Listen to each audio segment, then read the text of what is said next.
Hello everyone, welcome back to the channel. In today's video, I'm going to be reviewing the Atlas Rewards credit card, and I'm also going to help you determine whether it is worth considering in 2026. So this particular card has gained attention for its travel focused rewards and premium benefits, but it also comes with some of the important trade-offs. So let's take a closer look at it in this video. So as you can see, this is the official website of Atlas Rewards credit card.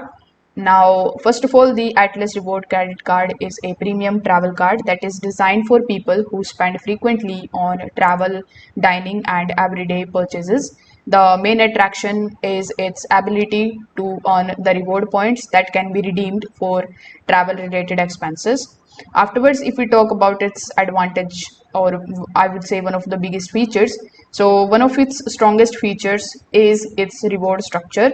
So card holders can earn the elevated rewards on the travel purchases while still collecting the points on the regular spending categories.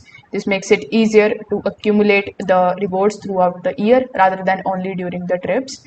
In addition to the rewards, the card includes several travel focused perks depending on your membership level. You may receive the benefits such as the travel protections or hotel perks or any kind of additional value when you are going to redeem your travel purchases. However, before applying, it's very important for you to consider the annual fee. While frequent travelers may easily offset this particular cost through the rewards and benefits, occasional travelers may find it harder to justify the expenses. As a result, the Atlas Rewards credit card is generally best suited for the people who travel regularly and can consistently take advantage of its rewards program. So if you rarely travel, a simpler cashback card may provide you better overall value. So if this video helped you understand this, make sure that you like this video and subscribe to the channel. Thanks for watching.